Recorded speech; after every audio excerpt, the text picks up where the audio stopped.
This is Karen with newclevelandradio.net, and it is time for Care Notes with Doug Wilber. And Doug, we've been talking about a lot of different subjects over the last couple months. And last month we talked about the injury I had and my experience. But one of the things I thought was absolutely wonderful, your nurse Molly saw my post and she made a suggestion. But when she made the suggestion, she said, check with your doctor first. And Molly and I appreciate that. But there are a lot of supplements out there that many of your clients might be able to take, might help them. And maybe their doctors just aren't aware of it. So how can you and Molly and your caregivers help your clients a little bit better? Well, the one thing I will start by, setting the right tone, which is check with your doctor first. Right, okay, exactly. Just like what you said, that absolutely, we don't make medical recommendations. We're non-medical in nature, or by what our kind of what our aim is. But that doesn't mean there aren't things that are out there that can't benefit. And really, I think the best approach is a holistic approach, which is looking at the individual, doing an assessment, finding out what's going on.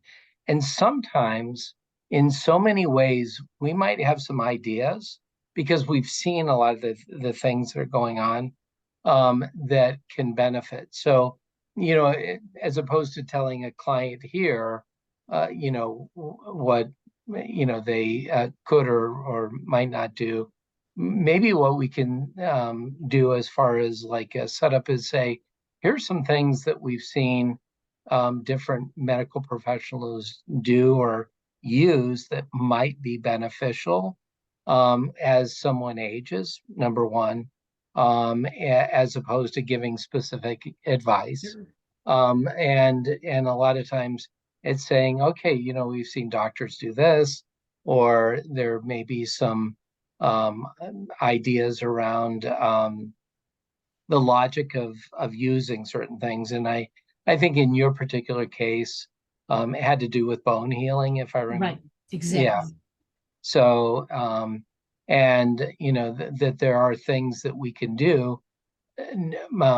I would say naturally, or that are or therapeutically, nutritionally.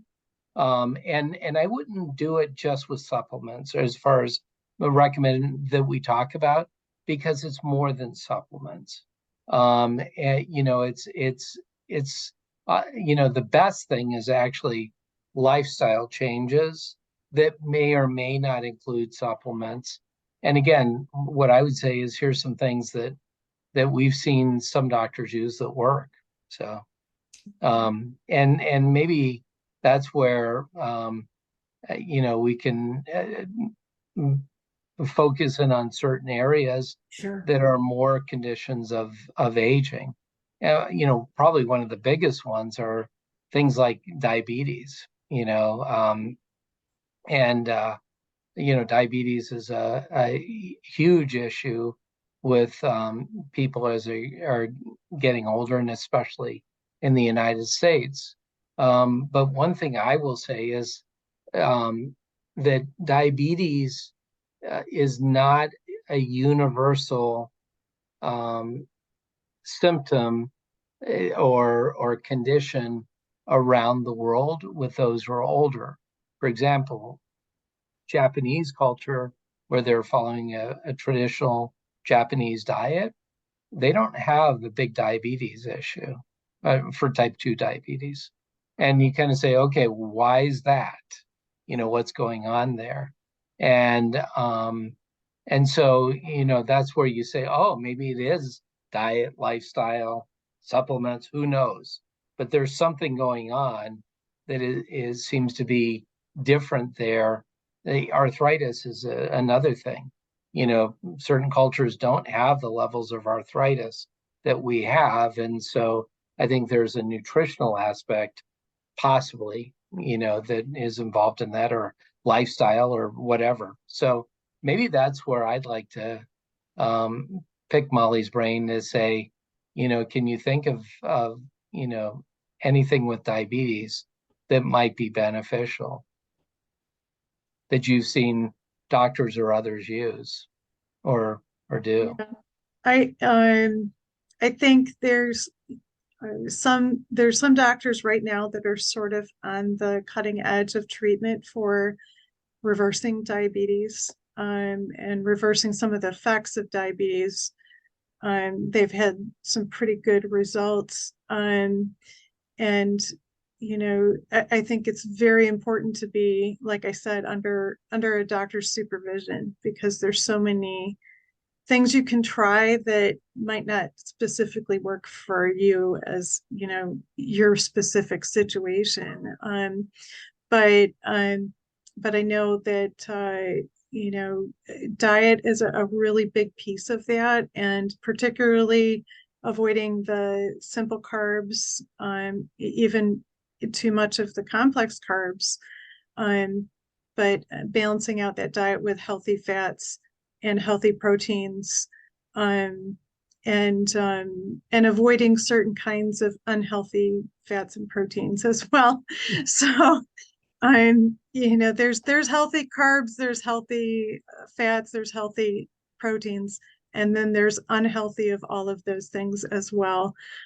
So I think there's, from what I've seen, doctors having good results with those healthier choices and balancing out those, those three groups of nutrition to get a balanced nutrition that way.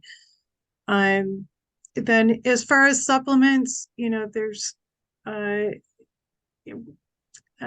conflicting research out there, I think, about things like cinnamon, and some other supplements and things for taking for diabetes. But I don't know that there's anything conclusive about taking any of those supplements. Some people say they work for them, some people say they don't. But cinnamon also has, like with any kind of supplement, it has side effects. So that particular one I know has side effects with the heart rhythm. So if you're taking a larger dose of cinnamon every day, that can affect your heart rhythm. And it has other side effects as well. So that's something, obviously, you want to check with your doctor first that you're okay with taking something like that, and to be monitored. But Yeah, the one thing, Molly, just when what a lot of times people think is that if I take something that's natural, that it is then healthy, because it's natural. And I've said this before, well, cyanide is natural, that doesn't mean you should be taking cyanide.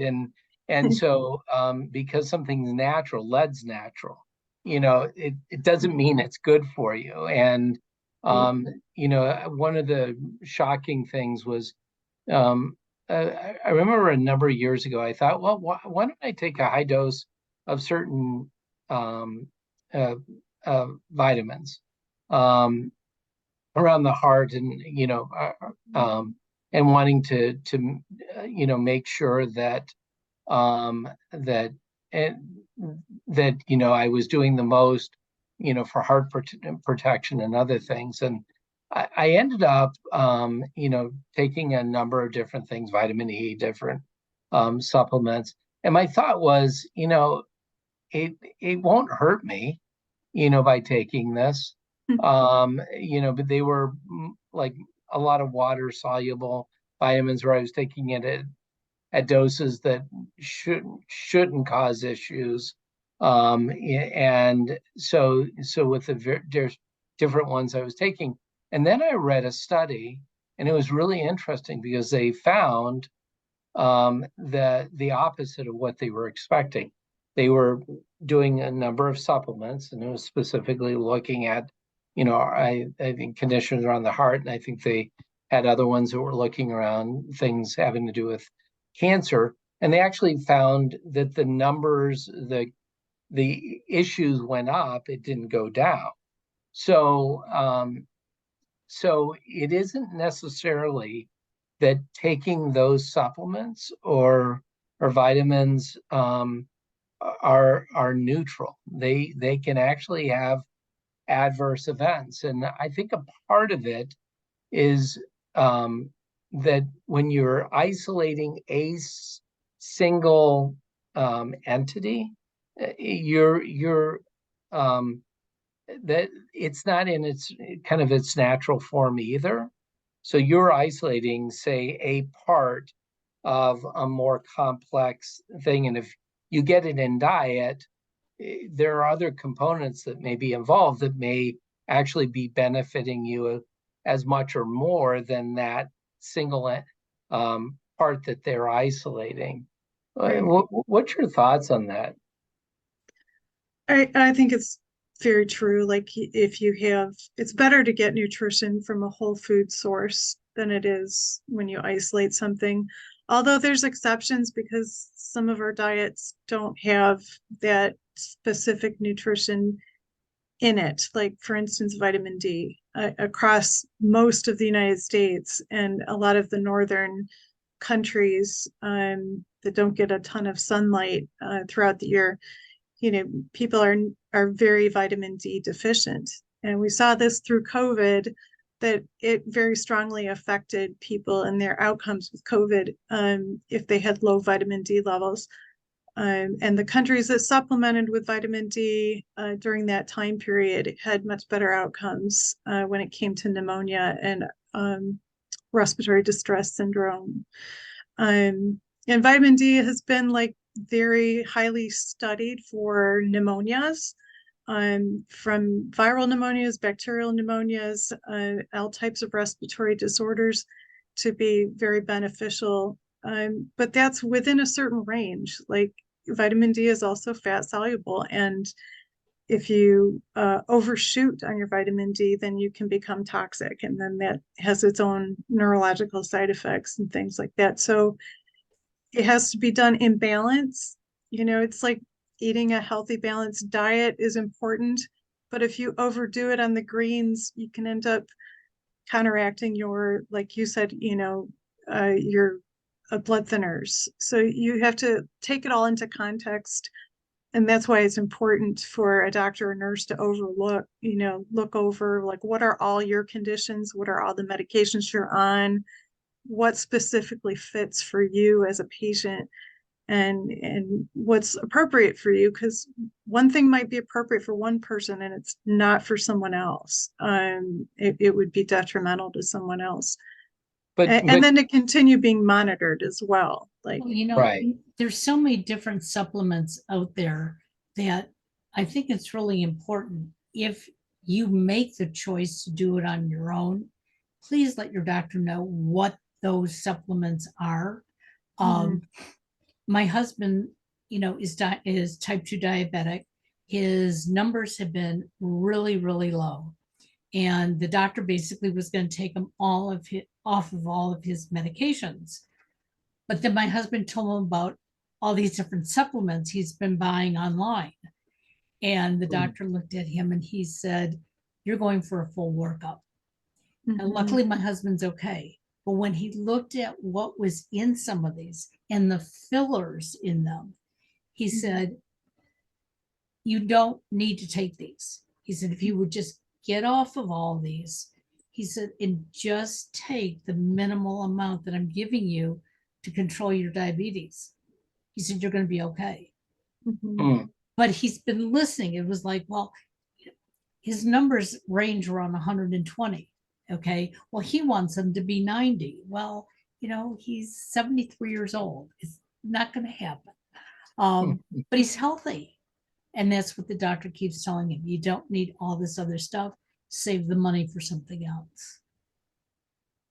And, Mhm. you do have to be careful with taking, first of all, um, you know, a lot of times people don't understand physiology. They don't understand how the body works. Even there's a lot of ignorance towards like even things that I feel like are very basic. And I realize that as I talk to folks, and this isn't, it's just they weren't trained in that. Right. And so um, the problem that happens is that sometimes people think they'll hear a thing like, how this helps with something, and then they'll hear another thing, and this helps with, and usually the people that are selling the items, because remember, they are There's generally selling the items, are very convincing on why, this is the right thing, and how this will make all the difference in the world if you get this particular supplement, and to realize that that it may not be the right thing, or it may not be good for you, and you may not be getting the whole picture, and it's not uncommon for people to have you know uh, um really serious complications Mhm. because of things that they've taken, I mean, so often it can cause I mean, not like just a slight problem, but a really serious, like, you have to be hospitalized type of right, problem. exactly. And that Mom, didn't, it wasn't hospitalization for what's your the husband. difference between vitamin D and vitamin D3? Is there a difference? Well, vitamin D is kind of a general name. There's vitamin D2 and vitamin D3, and I think there are a few others. But it all has to do with kind of the molecular makeup of that, that vitamin, that form of that vitamin, and they're used for different things. So vitamin D3 tends to be the most uh, absorbable to us, to humans, and that's what generally they use to supplement people with if they have a vitamin D deficiency. And there's different reasons for supplementing with vitamin D3. And I would say, if for that specific one and for any of the fat soluble vitamins that people are taking, make sure that you get monitored for your blood levels regularly. Like I take vitamin D3 for myself. I'm under the supervision of my immunologist, and I checked for my D levels every 6 months, um, which is important because different things change the absorption. If you have a condition for a short period that affects your absorption, then that might change your dosage level that you need, or maybe you need to stop it for a while because you've been absorbing too much. But I do think, like what Doug said, is so important. You could get serious complications from things, and not just from necessarily the uh, supplement itself, but like you said, fillers, things like that that are included in, whatever the manufacturer put in that particular supplement. Um, Most of these supplements are not regulated by the FDA. They're not tested. So each batch may have a different dosage in it than the next batch, or they may have different fillers in it. Um, Right.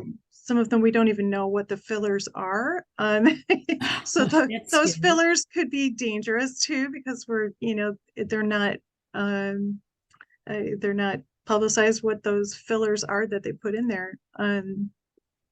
So I think, caution is warranted, and um, uh, monitoring I think is so important. Even if it's, not a supplement, if it's a new medication, you know, you always need to be going back and getting monitored for the effects of that. Is it working correctly? Is it having a good effect? Is it having a negative effect? get that blood work done again and checked again. I mean, it can affect people different ways regardless of what you're taking. Like any supplement truly is a medication. If they say that there are no side effects, then either they don't know what the side effects are or they're just lying to you. Everything has side effects. So vitamin D is what we get from the sun, but yet the sun is not good for our skin. So is there a way to enjoy the sun and get that vitamin D without harming ourselves?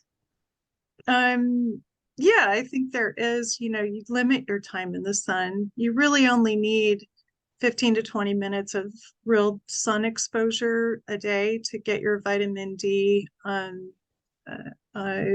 working in your body, to be manufacturing your own vitamin D. And you can wear sunscreen and still make vitamin D. But if you live in Cleveland or you have a darker skin tone, you live someplace that's cloudy like we have here in Cleveland, you're not going to get enough sun exposure to make all the vitamin D that you need. So, eating good fish sources, if you're getting your vitamin D from food, other, nuts and seeds and things that are healthy sources of vitamin D. But you may also need to supplement depending on where your blood level of vitamin D is. Yeah, one of the things, I think a lot of the supplements are made like in other countries that may not have the regulations in what Molly had said, which is that there isn't, there really aren't regulated for quality or for even, I think dosing. And so it can widely vary when you get these supplements. So I think one of the things that people should really consider is getting something that has some sort of quality control seal, and just so that there's at least some third party that is indicating, yeah, this has the levels that it indicates that it's supposed to have. And I don't know if you guys know, but I don't even know if what they have right now, as far as like, I think it's USB is one of the ones that do it. If they have very high standards or not, I just know they have some standards. So Yeah, I'm not sure what that standard is for, and I'd have to research that, who really does that testing for those supplements.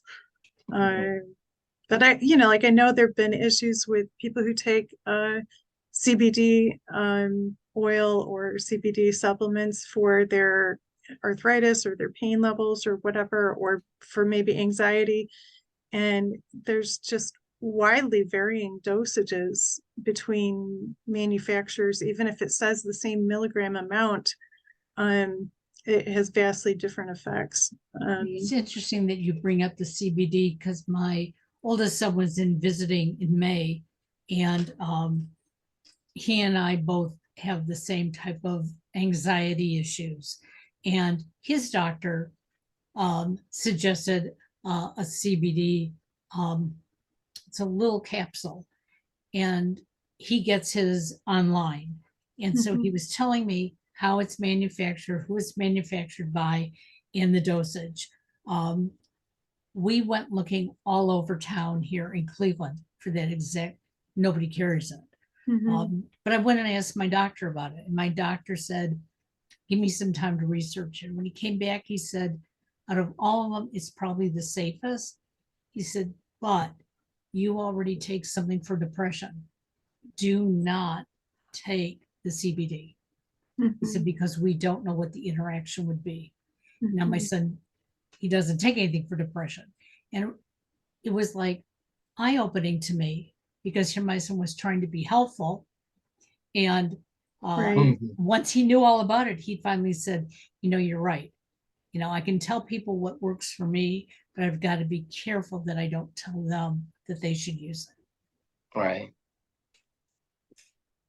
Yeah. Yeah, I think different people, and the point is also good, which is, everybody has different levels, like vitamin D levels and things that are going on, and that's why, going back to the idea of, the doctors have an awful lot of training, and the doctors are not perfect, and I know there's a lot of skepticism towards the medical community right now, and frankly, it's kind of universal. There's skepticism towards any type of expert sources, and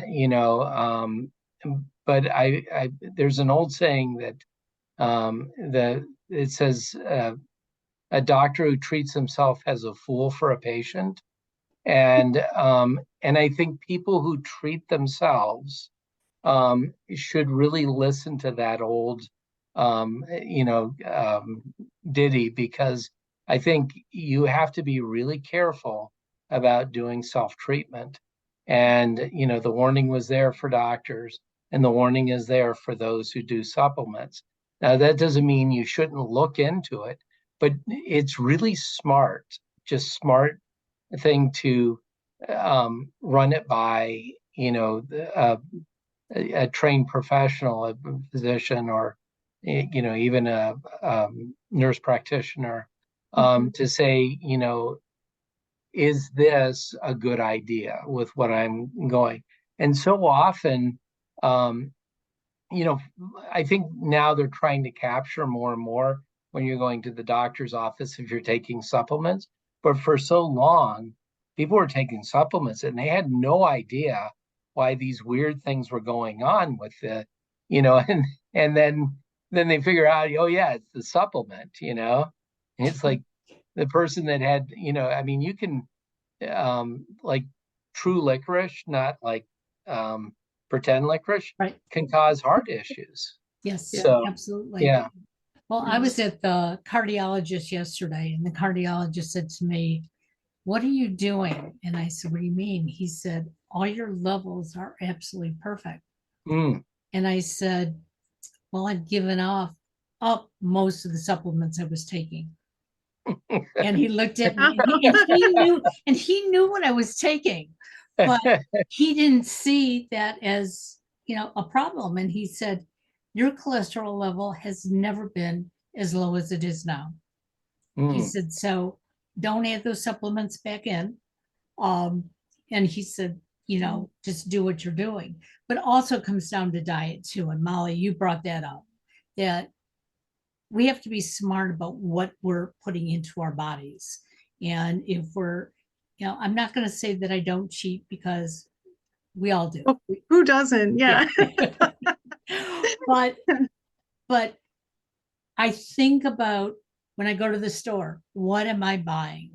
Okay. Mhm. And I buy foods that I know are good for me. And my comment always is to my husband, and if I'm going to cheat, I'm going to go out to a restaurant and let them give me, what I really shouldn't be eating. But if you take care of your body, you actually can stay a lot healthier. So as long as you don't fall down on the ground. So That's right. Don't twist your ankle somewhere, right? I got a very excited call from my sister, and then my brother-in-law got on the other day, and she said, we've been doing this diet that, that we just thought we would do it 90 days to see what the effect it would have. And it really followed more in many ways along the best I could understand, a traditional diet that would be high in vegetables in this case. It was like a whole food diet, right? Yeah, and high in vegetables. It didn't have a significant amount of protein in it, in this case, and pretty low in fat. So it was probably more along the lines of like an Ornish diet, where they've had amazing heart benefits.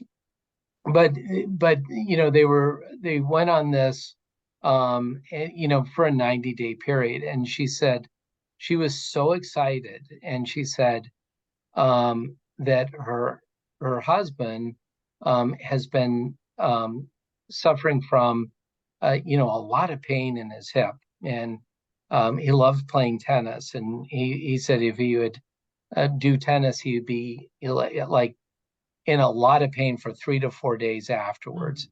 And he had one hip replacement, and he's thinking, okay, it's time for the other hip. But the point is when he went on this diet, and after being on for a period of time, he all of a sudden he noticed that his recovery was not like that.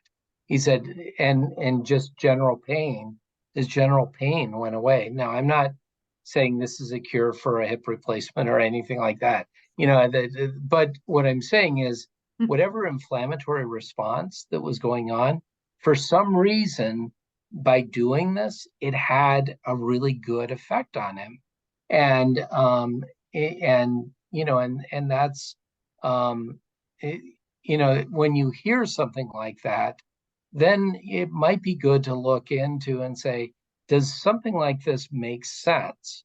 But and ultimately we're responsible for our own health. But then to kind of review over with a doctor and stuff and say, you know what, I've heard about this. Do you think there's any merit in it?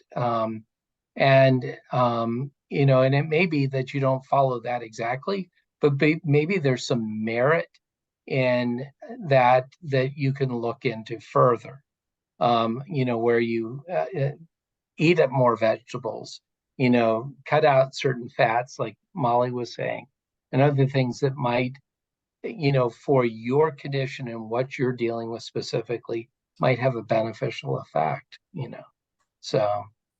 Yeah, I think all of us know a lot of the basics, like we shouldn't be drinking soda and sweet drinks, we shouldn't be eating candy and ice cream, and like all those things are inflammatory. The seed oils that there's so many oils out there that people use for cooking that are actually very inflammatory, the omega-6 oils.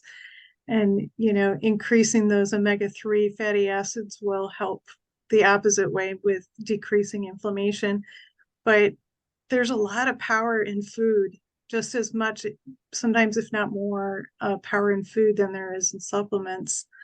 I think it's an easy thing to want to find like the magic pill to take to make me feel better. Like if I could just find that magic pill, I'm going to feel better and everything will be fixed.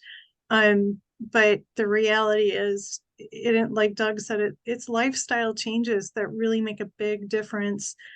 Yeah, you might need a supplement for a specific deficiency, but it really is like those healthy food choices, those healthy exercise choices. And I'm not saying like go out and do a marathon or what do they call that? The high intensity training. Like, I'm sorry, that is not for everybody. That's great for some people, but that can do damage for other people. So like, a thoughtful health program can really make a huge difference for people. And yeah, I mean, you have to kind of look at the whole picture too, And it doesn't make any difference what your age is. Everybody needs to do this. I know that my son, as he's been recovering from gallbladder surgery, he's had to make a lot of changes. And at first it was, hey, I'm 32 years old. Why can't I just go out and have a hamburger? Why can't I eat those French fries? And his body started telling him why. And so because now you don't have a gallbladder. Right. And you shouldn't have been eating in the first place, but right. now it screams when you do it. And he had been having attacks all along, but didn't know that's what it was. So now, like he'll say to me, he called me the other night, he said, I'm making a very small lean steak for dinner. He said, we'll find out if I can eat it or not. And he didn't even eat half of it. And he realized he wasn't digesting it properly. And he said, you know what? It's not worth it. I know what Right. foods I can eat. Yeah. And it makes me so proud to know that, he is listening to his body. And I've had to do the same thing. I couldn't understand why my weight ballooned up, and I was looking at what I was eating, but you know what? I wasn't eating as clean as I should have been. And all it took was some tweaking, Mm. and now the weight's coming off. And it's not so much about the weight. I feel healthier. And Yeah. that's the most important thing. And Well, maybe and that's hydration is important too. I'm sorry, Doug. Yeah. But nutrition is so important with diet, but I think sometimes hydration gets overlooked, and your diet is not going to work as well if you're dehydrated, which most of us are most of the time dehydrated. And and that's probably a good place for us to step off on, which is the idea of so often I think I may be wrong with this, but I think I'm true. I think women are more attuned to their bodies and cause and effect than men oftentimes are. And that's a big generality, but I think there is and but one of the things is, so we have to listen to our bodies. And when we eat something and you realize, oh, wait a second, I don't feel real good after I eat that, and say maybe there's some reason that I shouldn't eat it, or or it could be that's in balance. Right. If you aren't eating a lot of vegetables and you start eating vegetables, you're going to get gas. Yeah. It's going to happen, but that doesn't mean it's bad to eat vegetables. It just means that ease off on it a little, right? yeah, it means that you have to transition ease into it. Right. Yeah. If you haven't had fresh vegetables in a year and you eat a head of broccoli, there's gonna be consequences. Exactly. But listening to your body, I think is huge. And I think that's where a lot of times people don't look at and see cause and effect. And I think your thing, like, I feel really good. I'm doing whatever I'm doing, and I see the good consequences of that. Absolutely. And I think that that's probably what I would suggest as people are doing is look at things, consult with your doctor, and and listen to your body, get that feedback as you're doing things, and am I feeling better when I do this? Yeah. So, Well, thank you both for an enjoyable conversation, and a conversation that I think, we're all going to start thinking about what we're doing, especially tonight as I go downstairs to make dinner, like make sure it's a good dinner. But I thank you again, and we'll see you next month. all Take right, sounds care, good. everybody. Thanks. Bye-bye. Bye now.